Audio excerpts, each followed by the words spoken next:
আমরা যখন আপনার দরবারে আসি তখন একরকম হয়ে যায়, আর যখন আপনার দরবার থেকে বাড়ি ফিরে যাই তখন আর এক রকম হয়ে যায়। সাহাবারা তারা কি জাতা লোক নাকি? সাহাবারা তারা আল্লাহর জন্য জীবন পর্যন্ত ত্যাগ করতে তারা কুণ্ঠিত নয়। সেই সাহাবারা তারাই এই কথা বলছে যে আমার এয়ার কন্ডিশন ঘরের মধ্যে ঢুকলো তখন বেশ ঠান্ডা লাগলো, কত ঠান্ডা নয়, কন্ডিশন ঘর থেকে বের হলো আবার সেই গরম।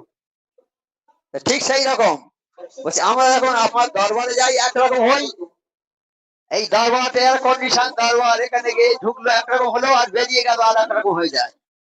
তবে এখানে এলি তখন মনে হয় মৃত্যুর কথা, মনে হয় সমস্ত ইবাদত বন্দেগী করার কথা, যত যত কথা বলে সব শুনে মনে হয় যে আজ থেকে আর নামাজ কাজা করবো না, হ্যাঁ ওজিফা কাজা করবো না, লোকের সঙ্গে ঝগড়া করবো না, মা বাপকে ভালো করে সেবা যত্ন করবো, পাড়াপড়শির সঙ্গে সদ্ভাব রাখবো, কারো জমি জোর করে নেবো না, ওজনে মাল কম দেবো না, চাকরিতে ফাঁকি দেবো না, এইরকম সব মনে হবে। আর যেই বেরিয়ে চলে যাবো অমনি সব একদিন দুদিন পর সব ভুলে যাবো আবার সেই সেই জন্য আমার মোর্শেদ এই প্রতি সপ্তাহে মজলিস কায়েম করেছে, যে এক সপ্তাহ আবার সেই কথা বারবার শুনতে শুনতে আমাদের মাথার মধ্যে বদ্ধ হয়ে যাবে।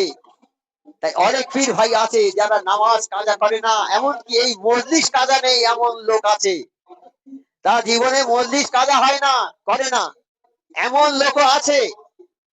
আমার মসজিদের আমলে একটা লোক এরকম ছিল, তুমি